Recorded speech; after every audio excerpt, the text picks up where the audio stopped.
privilege of knowing I'm Chad Earhart. I'm the Dallas County Recorder, and I want to welcome you here this evening on what actually is a cool evening. The last week's been awfully hot, so I want to thank you for coming out. And we know there are a lot of things you could be doing at home this evening or other events you could be doing. It's important that you're here tonight to hear from Governor Pawlenty. Our responsibility as Iowans is an awesome responsibility to send forward the right nominee. And we go through this process every 4 or 8 years, depending upon if we have the White House or not.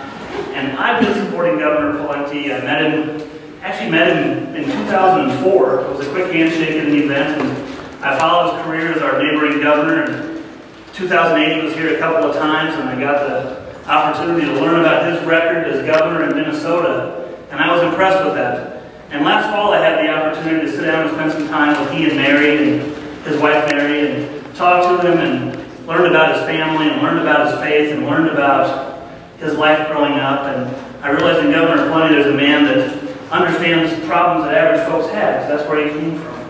He's just like you and I. In a lot of ways, he's like the average family that they celebrate faith. Family is the most important thing. He understands the hard day's work and believes in the family farm and giving back to his community. These are just a few of the things that make him a good person. But combine that with his record in a liberal state that leans to the left and moving that state in the right direction, combine those two things and it's a perfect equation for a great president of the United States. So I'm glad to be supporting him. With that being said, I'm going to turn it over to him because you want to hear from him and not me. So ladies and gentlemen, Governor Tim Pawlenty. Thanks for coming out tonight. By the way, I just ate some Perry popcorn, so if I choke during the middle of this, it's a good choke. But wonderful popcorn. It's good to be in town. Thank you so much for coming out on a busy night. I am very, very grateful for your attendance. I wish my wife Mary could be with me. She just left yesterday. She was on the tour. We're on the road to results tour in our RV, driving around 700 miles in Iowa this week, visiting towns all over this great state, talking to people and sharing my vision for America. But I hope you have a chance to meet Mary. She's a big part, obviously, of our family and of course, the campaign. But we have 2 teenage daughters at home. We have one who's 18 and we have one who's 14. One of them drives and they both like boys. And so we can't just let them hang out, by themselves. So they need a little parental supervision. Mary's taking care of that, but we'll be back with you here in Iowa next week. But one of the reasons I like coming to Iowa is because we share a lot of different things. One of which is one of the few places in the entire country where I can share my corny, bully, jokes, and people get the joke. So you gotta bear with me here. You, of course, know about Ole and Lena, and they were bickering in their relationship. They're having a hard time arguing back and forth, and pretty soon Ole figures out this isn't going in the right direction, so he's going to go see a counselor, try to get this squared away. So he goes to the counselor and says, the situation with Lena is deteriorating. There's bickering and arguing and back and forth, and the counselor stops him and says, oh, Ole, come on, we can fix this easily. All you need to do is clear your head and go out and get some exercise. I want you to walk every day, 2 miles a day, for 2 weeks, 14 days, and I'll check in with you and see how things are going. So Ole says, okay, I'll do it. And 2 weeks go by, the counselor picks up the phone, he calls Ole, gets Ole on his cell phone. And he says, Ole, how are you doing? What's going on? Is the relationship with Lena getting better? And Ole says, well, how would I know? I'm 28 miles away from home. Just a little story about putting things in context, but specifically drifting away from things that we know matter, drifting away from our foundations. And that's really what's happening to our country. I'm running for President of the United States because I've got the experience and the ability and the ideas and the values and the record of results to get this country that you love and I love back to a better place. And so before I talk about the vision going forward, I just want to briefly touch on how we got into this mess. I think you know the story well, but it involves a person named Barack Obama coming through Iowa. He came through the state not long ago and convinced the Democrats with soaring rhetoric and big speeches and fancy phrases that he should be the next president of the United States. And the Democrats in this state bought it, and a big chunk of our country bought it. And now we find out he duped us. We find out that he's inept as a president. We find out that we got an economy that is in some of the worst shape that it could be in the modern history of the country. We got nearly $4 a gallon gas. We are crushing levels of unemployment. We have a federal government that's out of control. We have debt and deficit that is growing so fast and so exponential, it threatens the very vitality and structure of the country. And then we've got government overreach so far into our lives that they pass an unconstitutional health care bill and jam it down our throats. And then they have the federal government telling private businesses that they don't even have the freedom, they don't even have the option to pick where they'd like to expand their business within the United States. You got Boeing Company being told you can't even open a new operation, an expanded operation, in a different state. It's not the America that you want. It's not the America that I want. It's not the America we grew up in. And now we have a president we put in the Oval Office. He was a community organizer. He was a college professor. He had a Senate career that was long enough just to have a cup of coffee before it got cold. Then we put him in the Oval Office. And then we wonder why it's not working.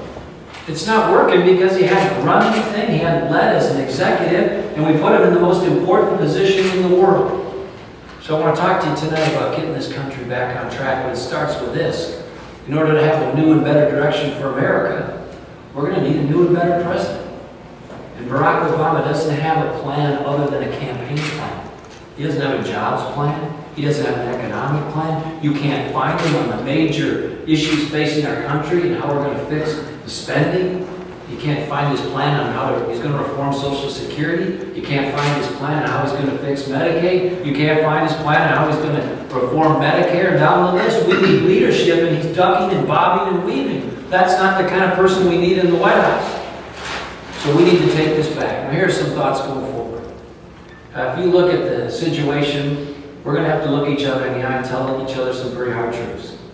So when I came to Iowa a few weeks ago and announced this campaign in Des Moines, I said, that includes telling some hard truths to Iowa. And I said, we're going to have to phase out the ethanol subsidies over time. Now, if you're running for president and the first step in that process is winning over votes in Iowa, there are some who say you can't do that. You can't go to Iowa and say that. There are other politicians who either skipped it altogether or are ducking it for other reasons. But these problems are so big and the hour is so late that the next leader for this country needs to be the kind of person that has the fortitude and the courage and the strength to just say, I'm going to tell you the truth. And I'm going to put it out on the table. And I'm going to make sure that we not only put the problems out on the table, the challenges, but solutions. And we're going to lead the country forward to a better place, and we're going to do it all together. So I wasn't just picking on ethanol. And we're going to have to look at all the subsidies. Many or most of them are going to have to be reduced or eliminated. So I went down to Florida and talked to the next generation and seniors about what it's really going to take to fix Social Security. I went to Wall Street and told the Wall Street bankers to get their snout out of the trough because they got it in there as deep as anybody, the government trough. And then when I'm President of the United States, there aren't going to be any more handouts or bailouts or carve-outs for them. And then I went to Washington, D.C. and told the federal employee unions, you can't be getting better pay and benefits than the people paying the bill, the taxpayers. And on down the list. But those are the kinds of truths that we're going to have to campaign on, that we're going to have to get people to agree with, and then when I get elected President of the United States, that we're going to govern on. We're going to campaign like we're going to govern, we'll govern like we campaign, and if you don't do that, you're a hypocrite. That's why people won't like politicians. Now, a couple other things that I think you're interested in. It's not just about cutting. We also got to get this economy moving again. What Barack Obama doesn't understand is the way you grow the private economy is to shrink government. And what he doesn't understand is free markets work, and freedom works, and centralized planning doesn't. His objective is to bring more and more and more things into government. We want to get things out of government and back into the private sector. Get people growing jobs and starting and growing businesses and providing those jobs.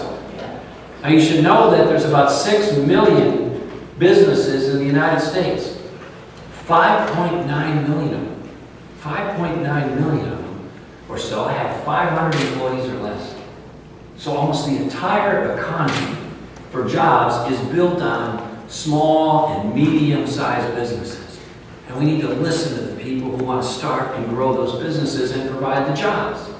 Now the Democrats don't get this at all. They roll into town and they say, you know, I'm for jobs too. The Democrat mayor or the Democrat member of Congress or the Democrat state legislator might say that, but you can't be pro-jobs and anti-business.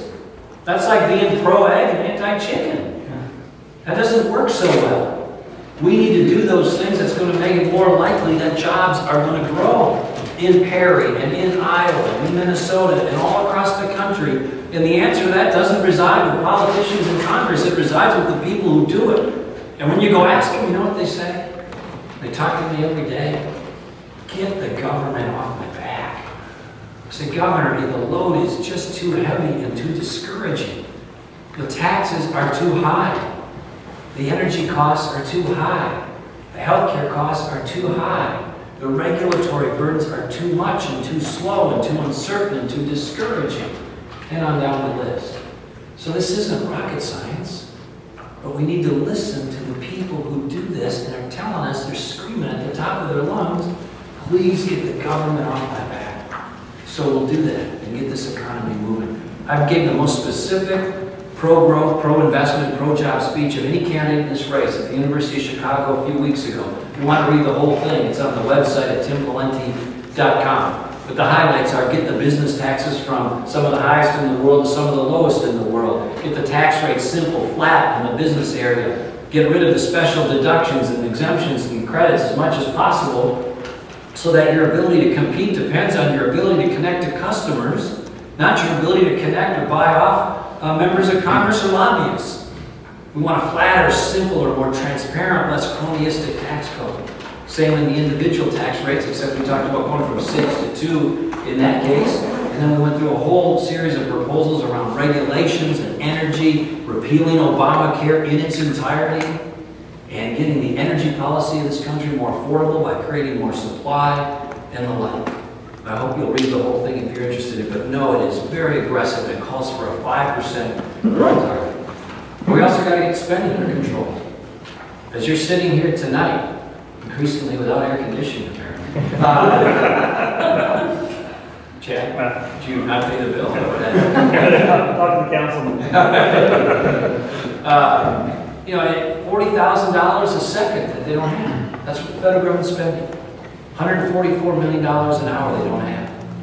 For every dollar that they spend, about 40 cents of it is debt or deficit.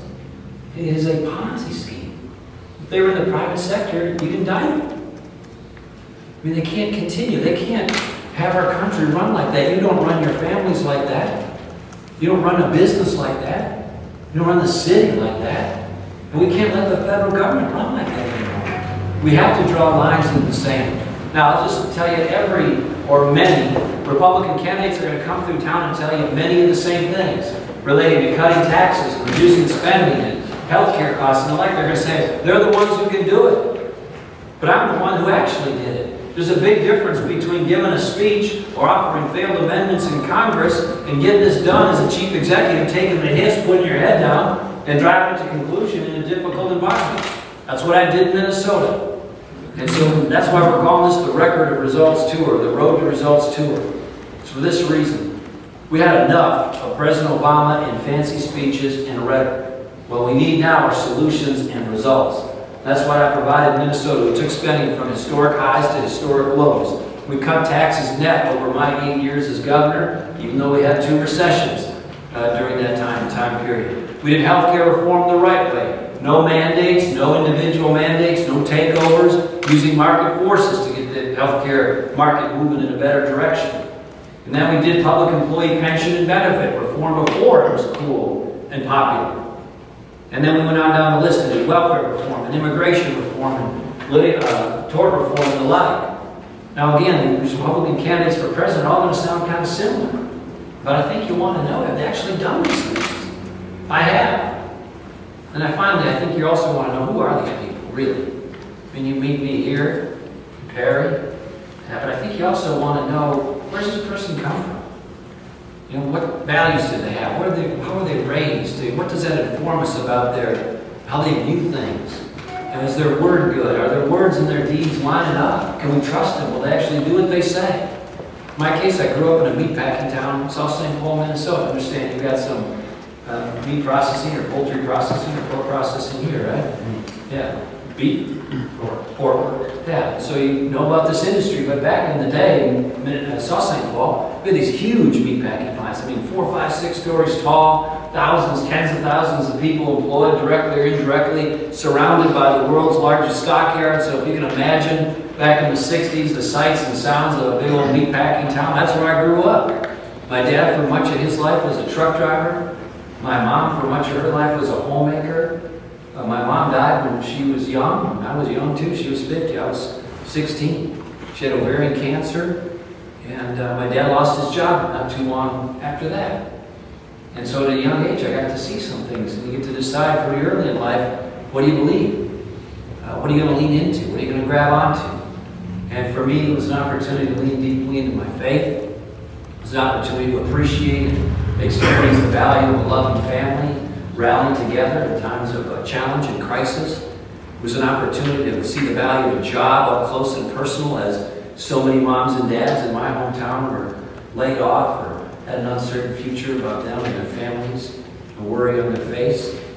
And I had an opportunity to see the value of a job myself. Because when my dad was unemployed for a while, and my mom passed away, we were worried about, well, what's the future look like? And one Saturday morning, the phone rang, and it was the guy who ran the produce department at the local grocery store. And he said, why don't you come on down here on Saturday morning? You got a job. 6 a.m., show up. And I worked there the next 7 years, through high school and college and even part of law school. And understood the value of a job means in terms of confidence and economic stability.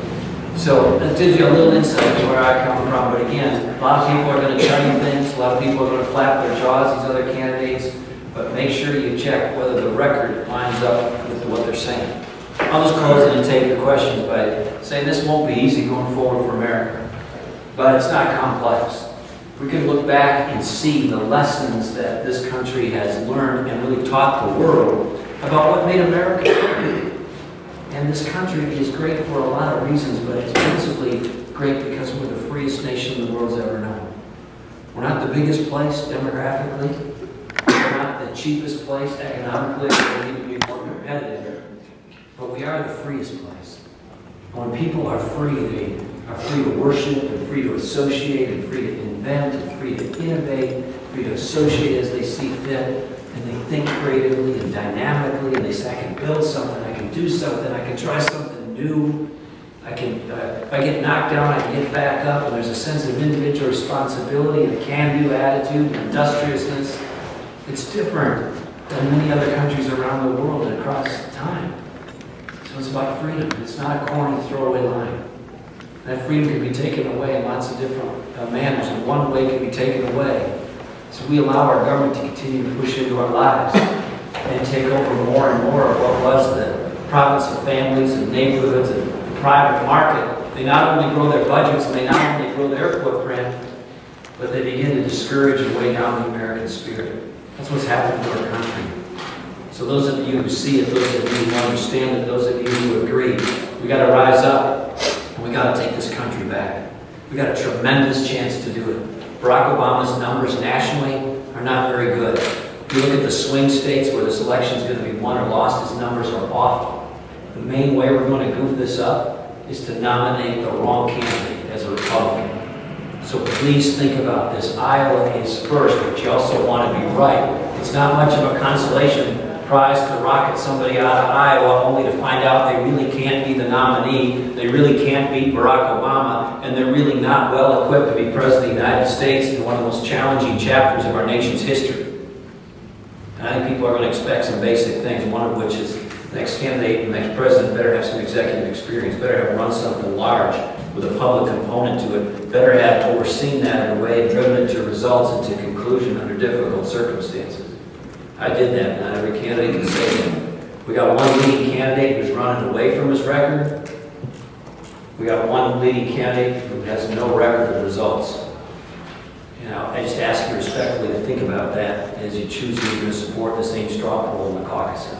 I look forward to your questions. Thanks for coming tonight, and thank you for being part of the conservative cause of the Republican Party. Appreciate it.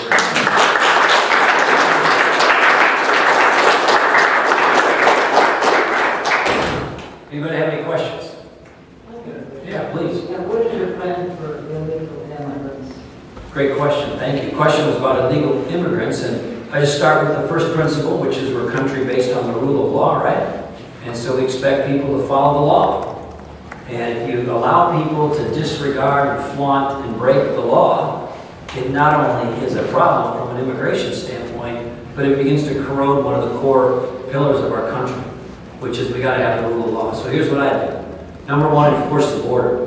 And when President Bush asked governors to send the National Guard voluntarily down to the border, I was one of the first governors to do it, and it worked. Operation Jumpstart. So if I'm president, I assure you we will put more effort and make sure that border is as secure as possible. That means drones. That means infrared equipment. That means more personnel in the Border Patrol. That means the military appropriately deployed, National Guard or otherwise. And that also means making sure that we give them the authority and the ability to apprehend. And it means more barriers, fences, walls, and virtual and other technologies.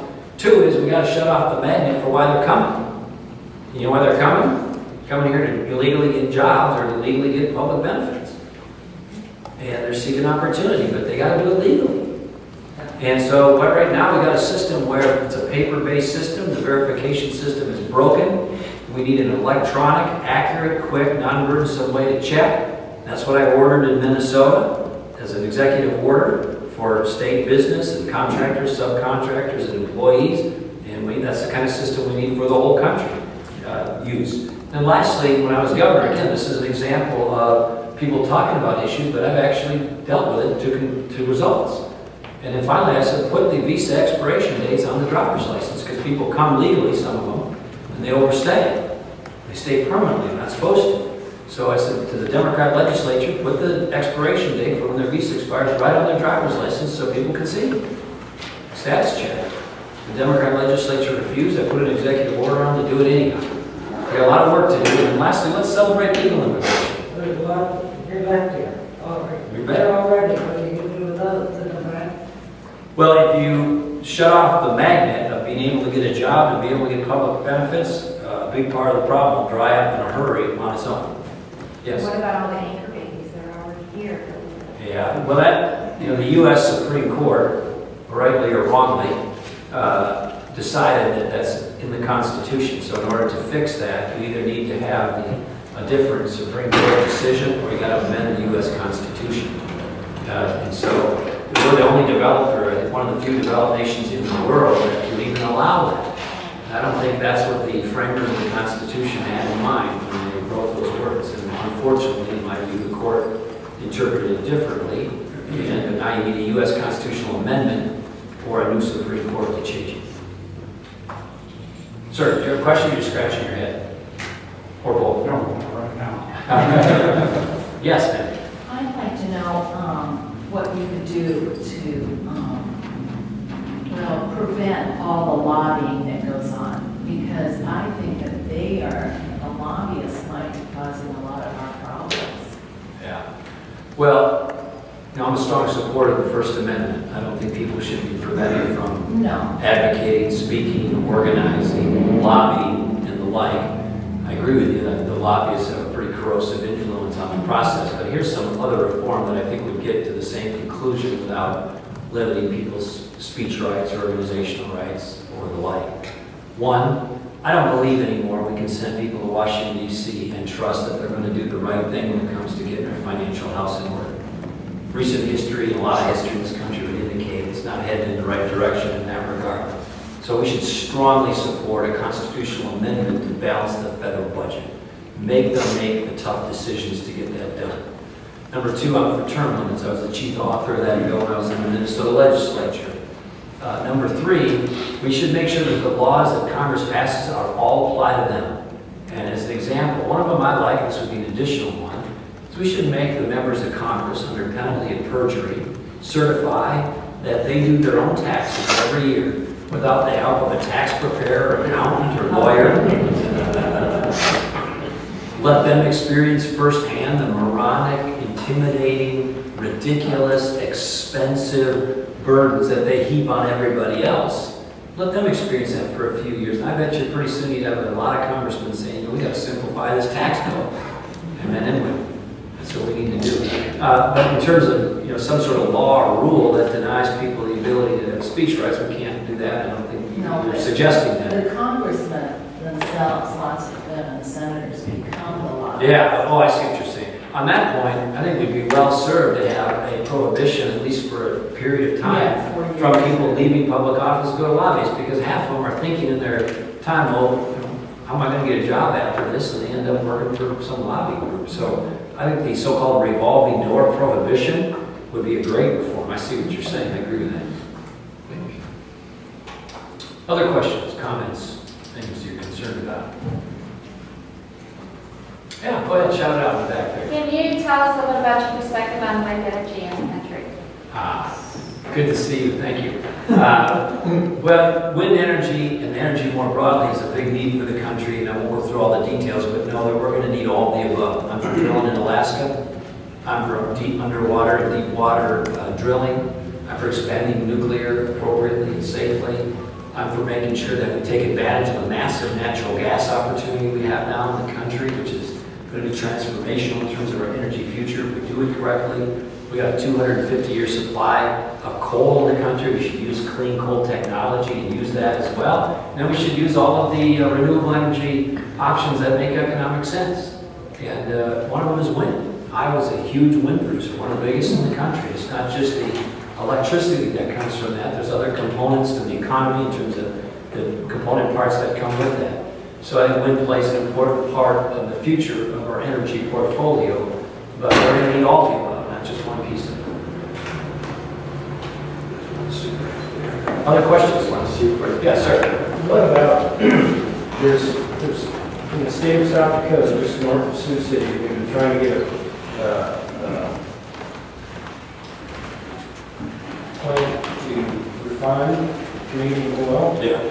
And people in Minnesota now, and some in Iowa, are fighting over the wind flow and what would come off the refinery. And they're slowing the process. How can you, as a past governor, address regulatory issues? We got to have reasonable regulations because we got to have to strike the balance between making sure we have an economy and jobs and these out-of-control EPA regulators who try to do everything in a way that slows everything down, makes it too expensive, or nearly makes it impossible.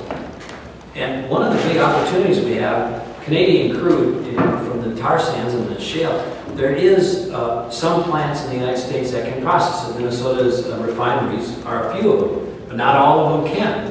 There's a huge opportunity in terms of our energy future in either oil from tar sands or oil from shale. But it's a different kind of process. And so a lot of the refineries either have to be retrofitted, changed, or we got to build new ones. Like this one. Yeah, but you should know that we got a huge amount of oil potential in the United States from shale. So this is a really important issue. We got to find a way to get that done. The EPA and others have to be reasonable. And again, you got to strike a balance and say, well, this may not be perfect in all respects, but we got to have jobs. We got to have energy prices and energy supply to make sure we have an economy. And that's got to come first. And it's got to be in proper balance with the protections and the environment, but we got to make sure we strike that balance. And right now they've got it tilted too far to stopping too many projects. Yes? What would you do about all the unconstitutional executive orders that Obama's been skirting the Congress and doing that tie our hands down to socialism? Reverse it.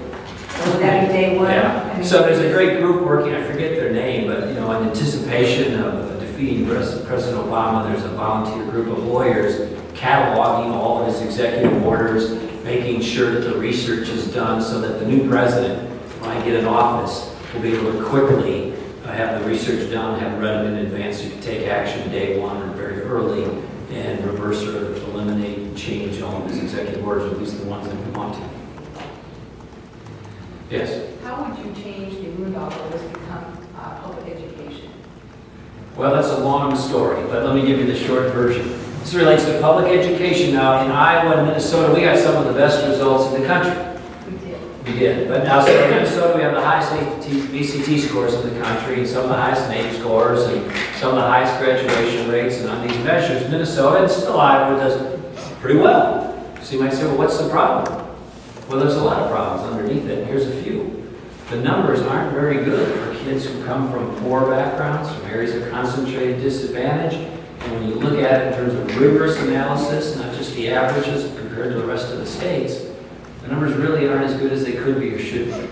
And so we need a better educational system. Well, the number one determining factor of how a child's going to do in school is their parents.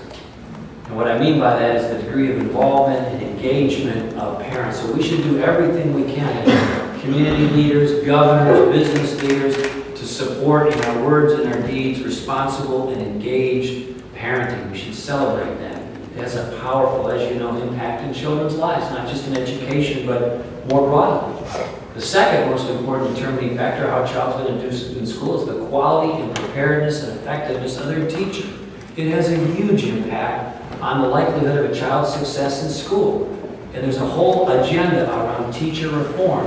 Who goes into teaching? What the minimum expectations are before we allow them into the colleges of teaching. What they learn when they're there. We want to make sure they don't just learn the subject or teaching methodology, but they also have subject matter mastery. We want to have minimum requirements before we let them out of the colleges of education so they can demonstrate they actually learned something. When they go teach, we want them to teach in field, which means they're teaching the topics that they demonstrated some mastery of when they were in college. And then when they are teaching, we have to have accountability measurements and development measurements so we can see if they're effective. And if they're not, we got to be able to either improve them quickly, or if they can't improve, we got to fire them easily. That's not the system we have now, so we got to overhaul the whole teaching profession and, frankly, the teacher unions. I love individual teachers. They're good people and they work hard. We should appreciate them, but their unions and the system they work in is 40 years out of date. We got to align money to results, not money to how many years you've been in the system. And then finally, this is the thing, perhaps the most important one. We want our school system to feature choice. And we want our school system not to look like some 1950s top-down government-run monopoly. We want our school system to look like an iPad. I don't mean that literally, I mean that metaphorically. What does the iPad represent? The iPad represents you get to pull down information from wherever you are, from whatever source, however you like it, whenever you like it, when you like it, and the like. It's the maximum way that you can have freedom to access information. Now, does that look anything like the school of today? A government-run monopoly? Where you go is forced upon you depending on what zip code you happen to be born in or live in. It's all run by the government. It's run kind of like an assembly line. You got to show up at certain hours. You got to do what they say, when they say, how they say. And so I think we should have as much choice in the school system as possible.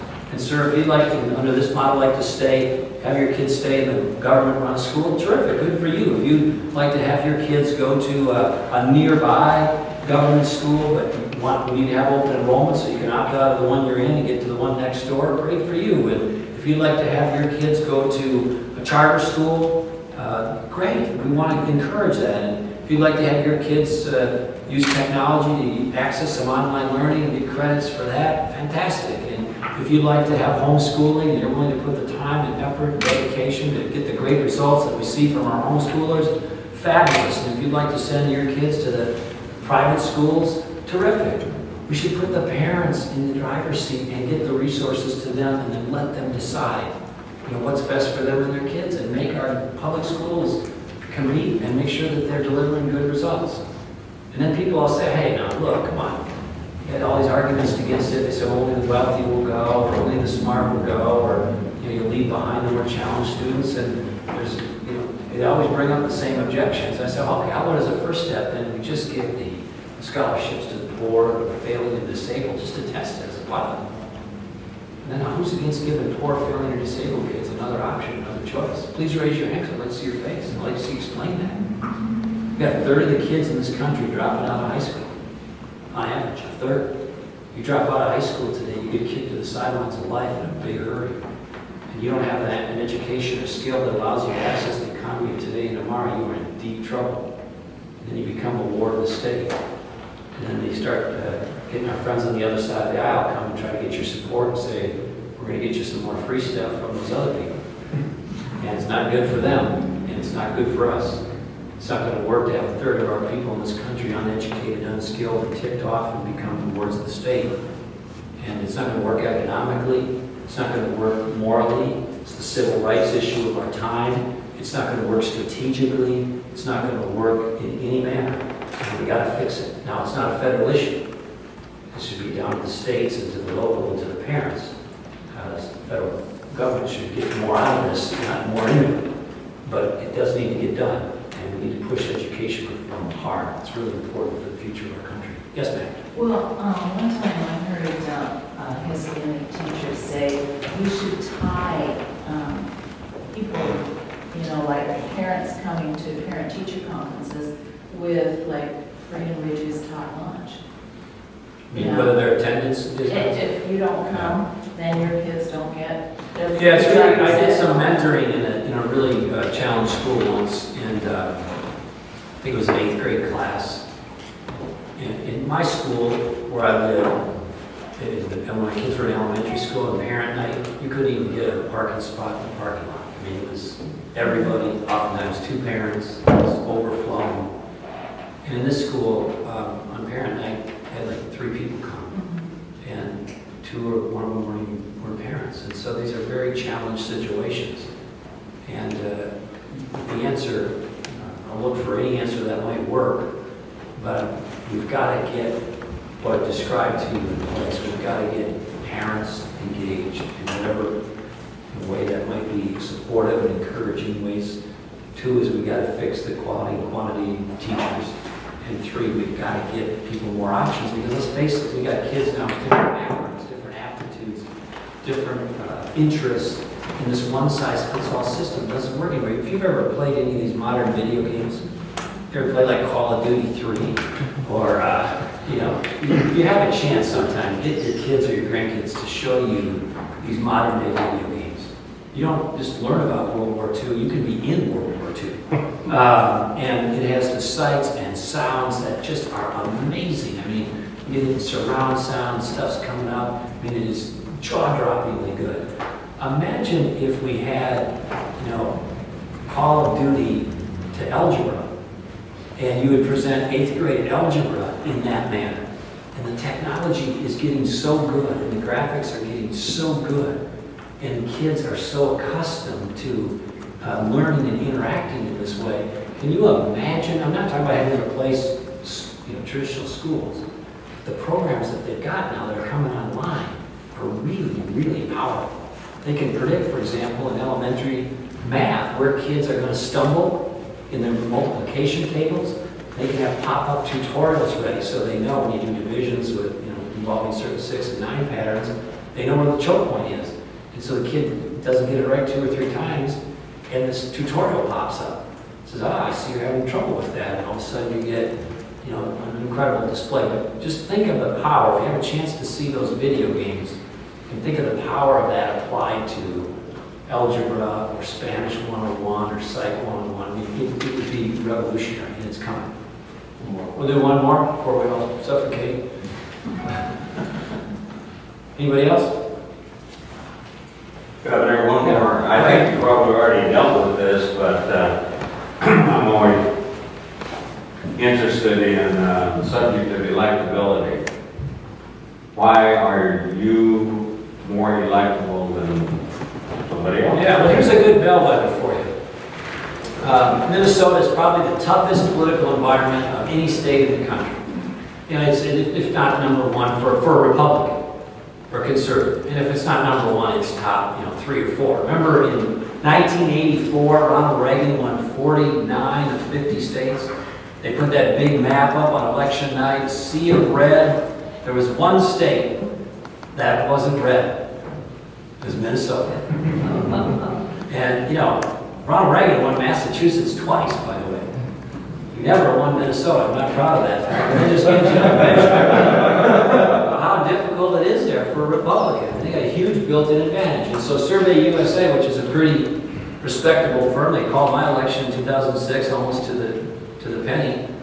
They did a survey recently, and again, this stuff changes as things ebb and flow in politics, but a week or 2 ago, they put me and Congresswoman Bachmann head-to-head against Barack Obama in Minnesota, a state where we're all known. You know, it's hard to say, put Obama against Pawlenty in, Pennsylvania, because I'm not yet well known in Pennsylvania. Probably 30% of people, or even Republicans, know I am. But as a test, if you put him in Minnesota head-to-head, where I'm best well known against Barack Obama, when they got a big Democrat advantage, we're tied. And that was not the case with the Congresswoman, by the way. But nonetheless, if you're going to go win in these swing states, everybody's going to say, I'm the one who can do it. I did it. I did it. I got elected and re-elected in a blue state, a really blue state. Okay, we're going to wrap up because I know the hour's late, the room is hot, but I want to, what do you point at? Talk about the straw poll. Chad's going to talk a minute about the straw poll in a big shocking way, but I want to say thank you for coming, thank you for being part of this. And the Conservative Coalition Republican Party consists of everybody, and we got to get this effort united. And I need your help. I think straw poll is really important, and Chad will give you the information. Thank you very much.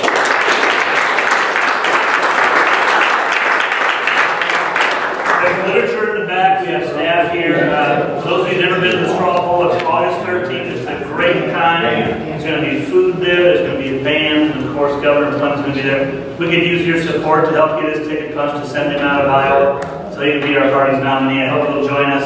There's staff in the back. Please don't just take this, fill it out, and leave it with the staff so we know how to contact you. Thanks, everyone, for coming this evening. Thank you. What do you got? Sorry.